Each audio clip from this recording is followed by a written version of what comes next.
High বন্ধুরা, এখন আছি পুরো সমুদ্রের চরের মধ্যে, মানে দীঘার শঙ্করপুরের সমুদ্রের চরের মধ্যে। পুরো চারিদিকে চর পড়ে গেছে, দেখো ধুধু করছে। দেখো পিছনে দেখতাম যে পুরো চরে ধুধু করছে, চর পড়েছে।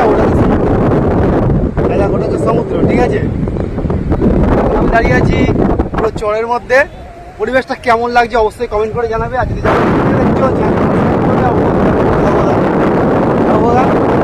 দেখছো পারলে চ্যানেলটা সাবস্ক্রাইব করো, ফলো করবে। আর যারা ফেসবুক থেকে দেখছো পাশে থাকতে পারো যদি ভিডিওটা ভালো লাগে, ঠিক আছে। এটা হচ্ছে ঝাউবাগান, দেখতে পাচ্ছি যেরকম লাগবে। এই পুরো সারা বালির পুরো চর, বালির চর, ঠিক আছে। সামনে একটু মেয়েও আসছে।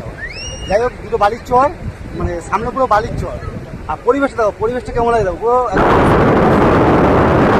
সো। আর এদিকে হচ্ছে সমুদ্রের বিচ, মানে সরি সমুদ্র। ভাড়া পড়ে গেছে, ঠিক আছে, ভাড়া পড়ে গেছে।